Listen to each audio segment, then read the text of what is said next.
Donc, moi, je suis surpris d'être dans la remote production, puisque, a priori, la post-production, elle se fait pas tout à fait en direct.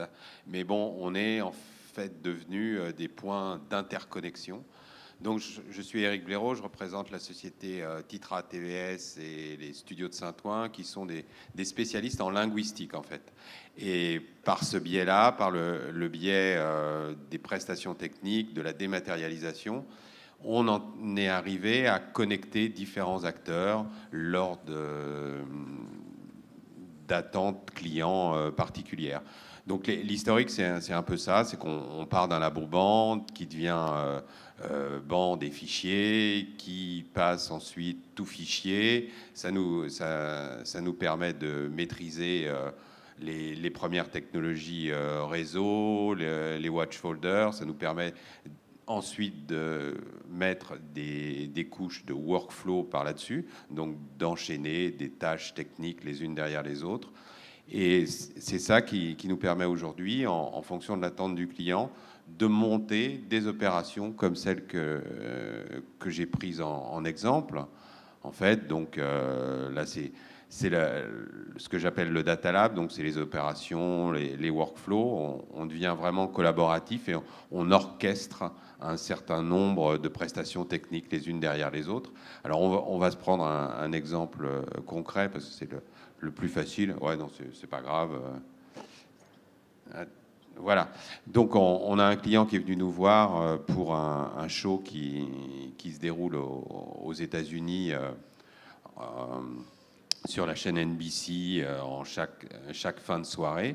Et ce client souhaitait, avec un décalage simplement de 24 heures, diffuser ce même show, mais sous-titré en français. Donc, on lui a proposé un workflow. Alors, il fallait pas que ça soit cher, parce que ça a existé par le passé. On monopolisait une réception satellite, on faisait des enregistrements sur bande, il y avait des gens ensuite qui étaient sur place, qui se mettaient tout de suite à travailler, et on relivrait par un coursier express un élément vers une chaîne, mais c'était des chaînes qui coûtaient assez cher. Alors que là, avec des automations, on a pu mettre en place une chaîne relativement économique où on a un transporteur de type Aspera qui nous rapatrie le programme une fois qu'il a été fini de diffuser par la chaîne NBC. Dès que ce programme arrive, il y a un certain nombre d'opérations, de conversion de standards, de changement de résolution, de fabrication de fichiers pivots qui sont faites.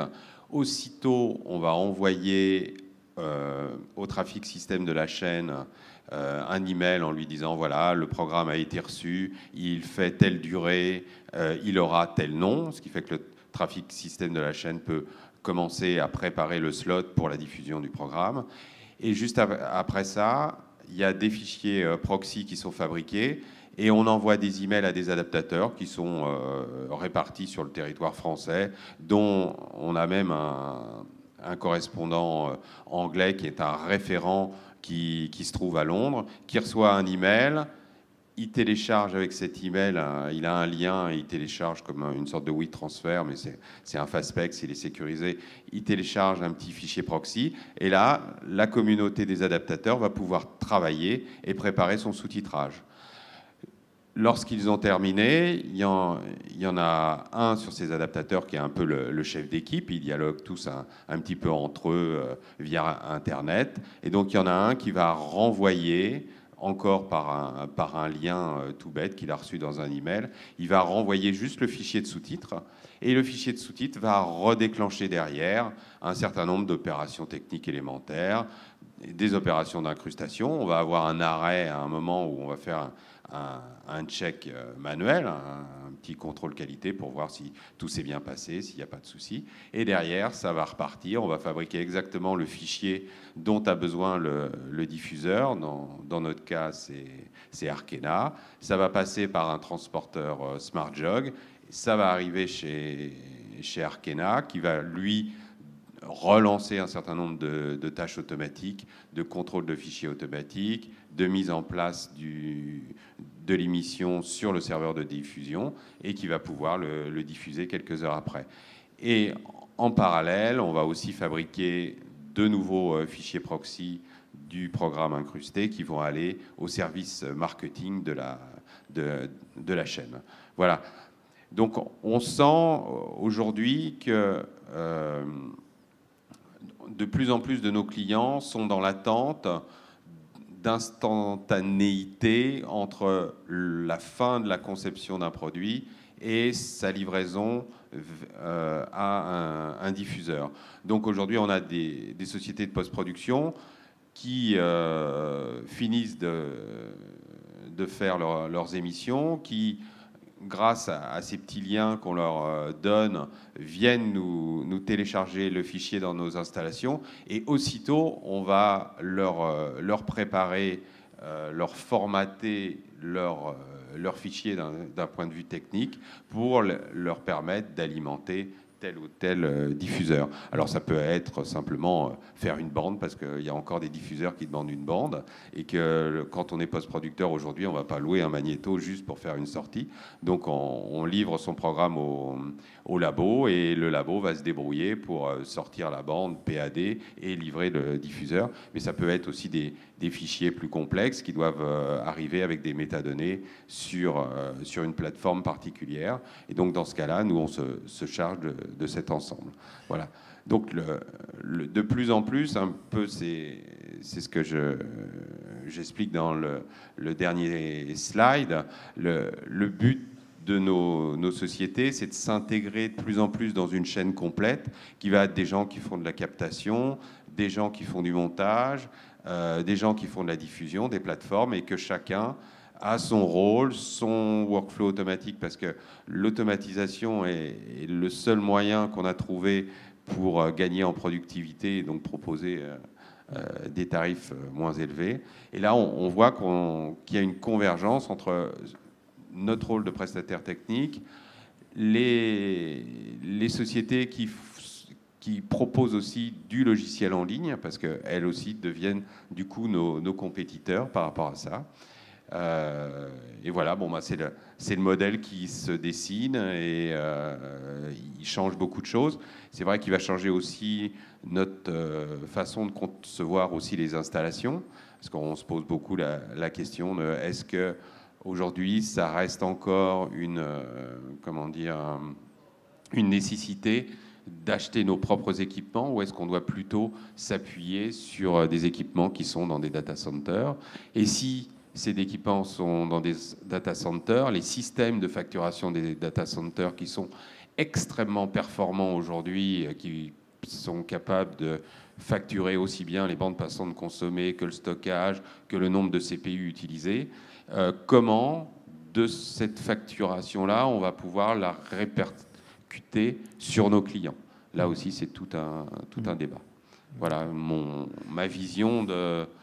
Je dirais que c'est plus le monde interconnecté, mais on fait partie, je pense, de la remote production. Oui, dernier point, ça fait des années aussi qu'on fait, au niveau du doublage, ce qu'on appelle du remote recording, où quand il y a un acteur qui ne peut pas être présent dans le pays qui est en train de faire le doublage, eh bien, on met deux audis en télécommande, un audit qui peut être en Espagne, aux États-Unis, et on fait un enregistrement comme si l'acteur était dans la pièce d'à côté. Donc ça, c'est des systèmes qui existent depuis longtemps, qui permettent là aussi de diminuer les coûts, parce que avoir un grand acteur qui est obligé de venir en France pour faire un enregistrement, ben c'est des frais, alors qu'en restant dans le pays où il se trouve pour un tournage, par exemple, ça peut permettre de diminuer les coûts. Voilà. Mais effectivement, vous êtes vraiment dans la remote production, et vous pouvez, là, typiquement, l'exemple que vous nous montrez, vous allez chercher un fichier aux États-Unis, vous le rapatriez via un workflow en France, et vous le donnez à disposition à la chaîne. Moi, il y a une idée qui me vient là-dessus, c'est depuis que vous faites ça, est-ce que vous avez internationalisé vos clients, parce que du coup, là, vous pouvez avoir des clients en Afrique, aux États-Unis, dans l'Europe de l'Est, puisqu'il n'y a plus de limite, il n'y a plus de limite de frontières. La seule limite de frontières, c'est la fibre, entre guillemets. Enfin, je ne sais pas si... Il n'y a plus de limite, mais c'est dans les deux sens que ça marche. Donc, on a aussi des concurrents qui vont pouvoir eux aussi proposer des prestations. Donc, c'est ouvert. Ce qu'on voit aujourd'hui, c'est que les majors, ceux qui sont pour nous des gros clients qui nous donnent des doublages de séries et des doublages de films, on voit que ces majors essayent aujourd'hui de remonter le maximum d'éléments chez eux de façon à faire le travail. Bon, les majors, elles sont aux États-Unis, donc de rapatrier le travail aux États-Unis. Alors qu'il y a quelques années, on faisait au niveau du doublage l'enregistrement, le mixage, et on faisait aussi les francisations des films, et on tirait directement de ce nouveau master les différents éléments qui arrosaient l'ensemble des chaînes françaises. Là, on sent bien qu'il y a une tentation des majors de récupérer directement le mixage à la source, de le rapatrier sur sa plateforme américaine, et ensuite de là-bas pouvoir distribuer à l'ensemble des plateformes. Donc, ce qui va devenir vraiment le point le plus important pour garder un marché et garder un écosystème technique tout autour, ça sera la production. Il va falloir produire plus, produire en ayant aussi une vision de major réellement, donc avec toute la vision dès la production du film, de son archivage, de son exploitation. Voilà, ça va devenir des problématiques très très importantes, je pense. Au niveau stratégie, vous essayez de vous rapprocher de plus en plus le plus près du contenu. Vous allez chercher vraiment des clients qui sont que dans le contenu et leur amener des offres de services. Et pourquoi pas faire du contenu, je sais pas. Enfin, non, je délire complet, mais... Non, c'est pas le rôle d'un pôle technique comme le nôtre de faire du contenu. Mais on essaye de se rapprocher effectivement le plus possible des post-producteurs. Donc on a un marché avec l'animation. On est très, très présent sur les marchés d'animation parce que eux finissent leur production dès qu'elle est terminée. Ils veulent qu'elle soit disponible sur les plateformes. Ils veulent qu'elle soit doublée. Donc tous ces points-là, on essaye de raccourcir les temps de mise sur le marché. Vraiment, c'est ça qui joue beaucoup. Voilà. D'accord. En termes de nouveaux clients, vous avez des grands clients comme Dailymotion, des choses comme ça, tout ce qui est OTT, ces choses-là, où vous commencez à délivrer des choses pour ces gens-là? Donc nous, nos grands clients, c'est pas Dailymotion. Nos grands clients, c'est Netflix, c'est iTunes, c'est Hulu, c'est toutes ces plateformes qui existent. Mais on a ces clients que parce que un ayant droit nous donne accès à son matériel. Donc, de toute façon, on n'a pas, nous, directement de relation, si vous voulez, avec ces plateformes. C'est parce que on nous donne à traiter techniquement du matériel qu'on a la possibilité de les livrer. D'accord, très bien. Si des gens dans la salle veulent poser une question ou...